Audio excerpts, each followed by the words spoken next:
Support for WUWM podcasts comes from Potawatomi Casino Hotel Milwaukee, home to 24/7 excitement, dining, and an on-site hotel at 1721 West Canal Street. More information at potawatomi.com.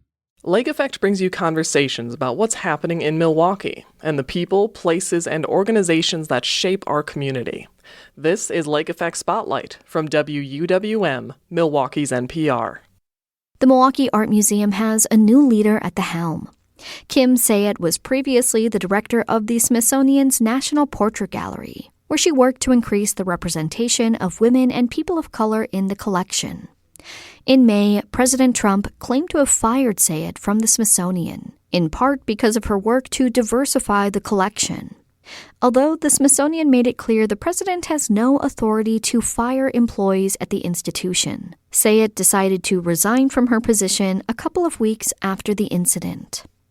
But DC's loss is Milwaukee's gain. Sajet brings with her a wealth of knowledge and experience, and a desire to invigorate the Milwaukee Art Museum space with new community engagement efforts. Sajet joins me now in studio. Kim, thank you so much for being here on Lake Effect. Thank you so much. I'm really excited to be here. So, how long have you been in Milwaukee so far? Oh, gosh. I'm guessing maybe I'm rounding out 2 months. I've been on the job 4 weeks. How are you liking it? Oh, I love it. I love it. I love Milwaukee people. They're so friendly. I love the city. I ride my bike to work. I know everyone says it's going to get colder. I don't believe you. It's just been amazing weather. But, of course, the museum is the reason I came, and it's such a fabulous institution. And, of course, it is on the lake, which is useful for the lake effect. Very useful indeed. Now, you directed the Smithsonian National Portrait Gallery for more than a decade. 12 years, yeah. I started on April Fool's Day, 2013, go figure. What has that transition been like for you? Because the Smithsonian is a world-renowned institution, and of course the Milwaukee Art Museum is in its own way, but I would imagine the pressures are very different. Yeah, I mean, they're very different organizations. I loved the Smithsonian, continue to love it. You know, it's a big institution that was set up for the increase and diffusion of knowledge, and everyone who works there truly feels that they have a mission, which is to help America and, of course, everyone who comes to America better understand our history and ourselves. It's a combination of the arts and sciences. And, you know, one of the brilliant things is thanks to the support of Congress, it's free. So that's a big difference, of course, from where you are now at the Milwaukee Art Museum. A national institution, a big museum, brings its own, you know, bigger problems too. And I certainly feel for my colleagues right now because they're in a shutdown. So this is the first time in 12 years that I haven't had to negotiate or work with my team on a shutdown. And I feel a little bit sort of, I don't know, I'm watching from a distance and sending them my love. Yeah. I mean, you yourself were in a bit of a firestorm, it seems like.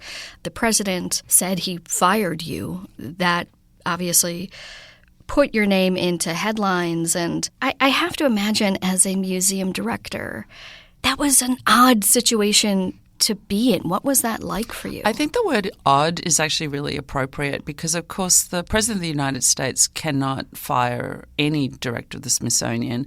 We work for the Secretary of the Smithsonian, brilliant scholar and historian, Dr. Lonnie Bunch. But it did feel very odd to suddenly be singled out because my programs, and I'm very proud of it, was to focus on diversity, equity, and inclusion. As you may or may not know, the history of portraiture, which is a very elite art form, until we got photography, people had to be able to afford a painting or a sculpture, and it was very, very expensive. So it was, reserved for the elite, and they happened to be non-diverse people, mostly men. And so one of my big projects was to really reflect the words on the Great Seal of America, e pluribus unum, out of many one, so that when people came to what is their portrait gallery, they could identify with the people there and could feel welcome and part of the nation. So it was an odd thing to be singled out. Having said that, I think it's kind of an odd role. A director of a Smithsonian is constantly answering various questions, whether it's from a member of Congress or from a member of the public. We were constantly getting letters from someone asking or saying that we'd said something wrong on a label or whatever, and we always took it very, very seriously. And the power of that is that the people of America truly see the Smithsonian as their museum, their Smithsonian. And I always felt it was such an honor and a privilege because they cared deeply and they would write to you and they would call you and they would tell you if they felt that, you were doing something that was wrong or you needed to think about. So it was a huge privilege to be there. Now what I love that I didn't have director of the Smithsonian, which is a national, but what I now have is a really close community. And I love that. I love the fact that my board members all live close. We get to see each other. I love the fact also that we're the largest art museum in Wisconsin, so I'm going to embrace the entire state of Wisconsin at this point and the Midwest. It is also an international collection, so I was dealing just with American art pretty much. And as you can probably tell from this accent, I have an international background, so I loved that. I also just feel like the location. The Portrait Gallery is not on the National Mall, for which I was always quite grateful, actually, because we had a very large local audience that was coming to see us. But here we're on this amazing location on the lakefront, and I feel that the Milwaukee Art Museum can lean into that much more and become a destination for people across the country and even across the world to come. It's interesting hearing you talking about people writing in about, misinformation on plaques or whatever it might be, because, of course, as a public radio station, we also have very very passionate listeners. And, they still do. We would write 140 words, in English. I also went dual language when I was there, so English and Spanish side by side. So people, when I was first there, I was walking through the museum saying, this is exhausting. Who, reads all this stuff? But it turns out that they do, or they'll take a picture with their phone. And now that is something that I'm talking to our team at Milwaukee Art Museum more about. Is I want more information. I want people to have more information written in a way that is super accessible. But Joy, as you can appreciate too, not just reading, but also video and audio, because I think people's learning styles have changed thanks to technology, and I think about it as sort of layers of interpretation that meet different audiences where they are at. And that's a big job, but also extraordinarily exciting and a huge privilege. With this idea of community building, what do you see happening or changing at the museum to accommodate a bit more of this kind of back and forth between the museum itself and the community it serves? I'm still at the early days and starting to get to know the team at Milwaukee Art Museum. I can tell you what I did at the Portrait Gallery, and to the extent that we can or cannot adopt that here will be up to, it's a different institution, it's a different city. But what I feel really passionate about is that we're a center of creativity, where it's not just about seeing works of art on the walls or in the galleries, but rather it's a center where we just happen to have those things, but you also come for an experience.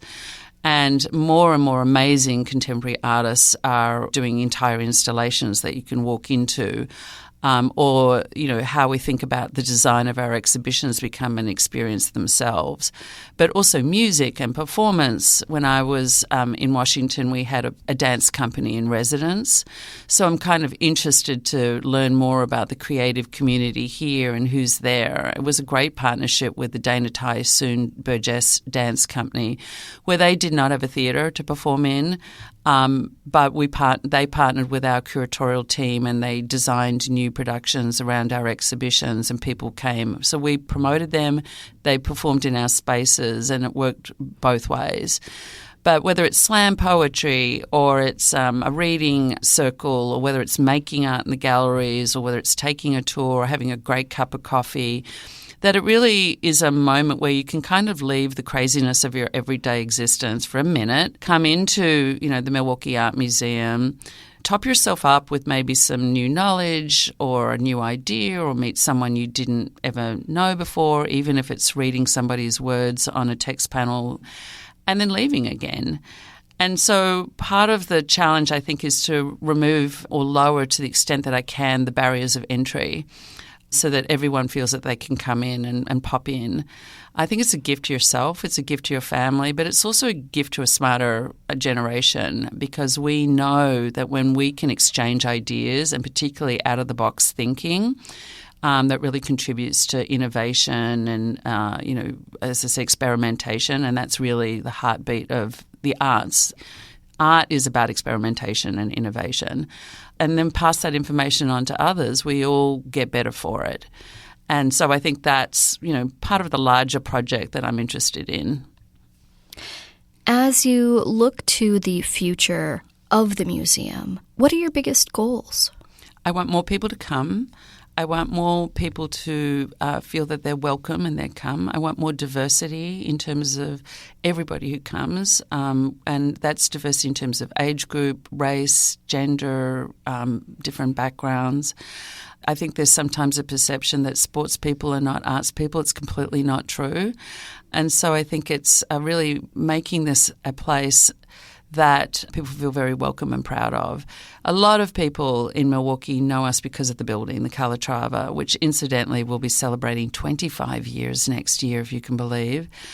I would like people to also understand what's inside and feel really proud to come and take, when your mum's in town or you've got a friend coming from overseas, or you just want to give yourself the gift of creativity and, out-of-the-box thinking, that you consider the Milwaukee Art Museum.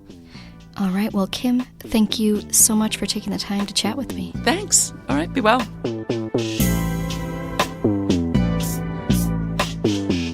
Kim Sajet is the new director of the Milwaukee Art Museum. She was previously the director of the Smithsonian's National Portrait Gallery. The Bradley Collection of Modern Art is currently on exhibition at the Milwaukee Art Museum. It features nearly 100 works by world-renowned artists. You can see it at the museum through January 19th. The Milwaukee Art Museum is a financial supporter of WUWM.